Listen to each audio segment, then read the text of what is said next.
The Magic Thief, Chapter 11. I gave Nevery the book I'd found in the other workroom and told him about the chest full of stones. I also showed him the little melted metal device. He turned it over in his hands, poking at its springs and frozen cogwheels. "What is it?" I asked. "Magic capacitor," he said, setting the device on the table. "What's a capacitor?" He shot me an impatient look from under his brows and picked up the device again. "See this bit here?" He flicked at a finger-wide tube that opens like a grinning mouth. "Intake valve. Ambient magic is sucked in there." He poked a plump metal bulge. "And stored here. Slow silver restrains the magic. A wizard can then examine and test the stored magic before releasing it again through this valve here." He poked at a little flywheel, then handed the device to me. It was heavier than it looked. I didn't like it. "You're a cursed nosy boy," Nevery said. After growling at me a bit more for going into the other part of the mansion, Nevery handed out his punishment for what he called nosiness and I called ordinary curiosity. He made me carry the pile of wood Bennett had chopped into the storeroom, where it would be out of the rain and easier to fetch in the mornings when Bennett needed wood for the kitchen fire. When I finished that, I went back into the study. Nevery sat in his chair, reading the book with the winged hourglass on the cover. "I'm all done with the wood," I said. While I'd worked, the rain had continued, so my clothes were wet and I was cold and a little tired. I edged closer to the hearth, where a fire burned merrily. He didn't look up from the book. "Good. Now go and find something else to do." "Actually, Nevery," I said, holding my chilled hands before the flames, "I wanted to talk to you about the stones." He closed the book with a snap. "The stones you found in the workroom." I nodded and sat down cross-legged on the hearth. "They're Locus Magicalicus stones, aren't they?" I said. "Of course they are," Nevery said. He paused for a moment. "The wizards who possessed them are all long dead." He held up the book. "This is my family chronicle. Their names and the descriptions of the stones are recorded here."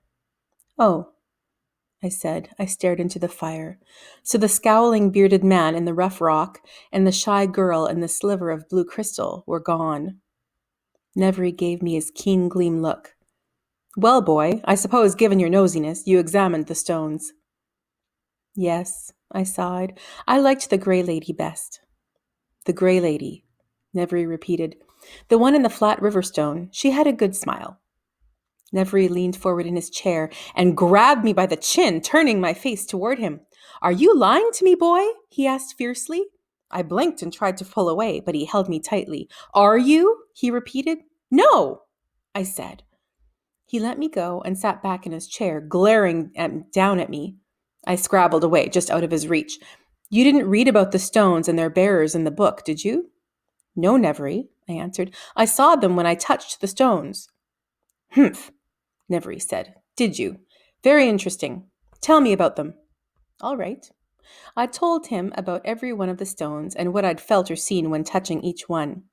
He interrupted me a few times to consult the book, then nodded and told me to continue. I told him about the bruised purple jewel stone, how it had attacked me. "I'm not at all surprised," Nevery said, "given what it was. My great-great-aunt Alway's jewel stone. You were lucky it didn't do worse." I'd finished telling about the stones.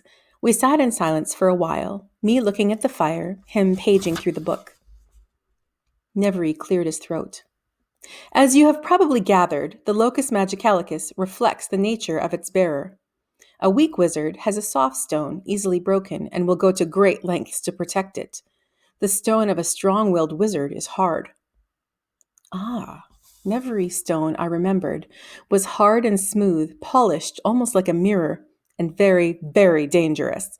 Its ice and wind had almost killed me after I'd stolen it from Nevery's pocket. He paused and glanced at me. "Are you listening, boy?" I nodded, and he continued. "Sometimes a wizard's stone is no more than a common pebble picked up from the side of the road. Sometimes it is a fine jewel, like Alway's stone.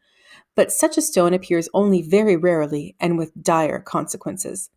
The Locus Magicalicus, after the wizard has possessed it for some time, can take on aspects of its bearer, and after the wizard's death, the stone remains imbued with his or her nature." "Can a stone ever be destroyed?" I asked. It could, yes, if the wizard attempted magic greater than the stone could bear. In that case, the wizard would certainly die as well." It was all very interesting, and he was telling me these things because I really was his apprentice now. We sat quietly for a little while. Lady came in and, after sniffing at Nevry's foot, climbed into my lap. I stroked her and stared at the fire, leaning against the side of Nevry's chair. The room was warm, and the chill I'd gotten from shifting the wood had been all baked out by the fire. All I needed now was some dinner, but I couldn't be bothered to move to get it. Lady purred.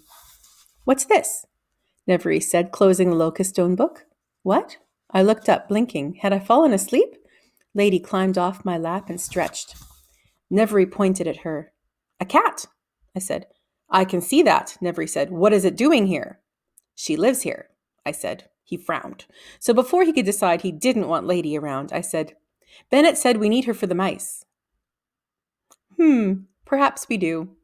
He set the book aside and got to his feet. "Well, boy, you will have to find yourself a locus magicalicus. The sooner the better, and tomorrow we go to the Academicos." Nevry's journal. Boy has interesting ability, very sensitive to locus magicalici, can read stones, saw my mother in her stone, called her the Grey Lady. No response yet from magisters to my letter. No doubt they are debating the wording of the first sentence, and having accomplished so much will go on to discuss what to have for supper.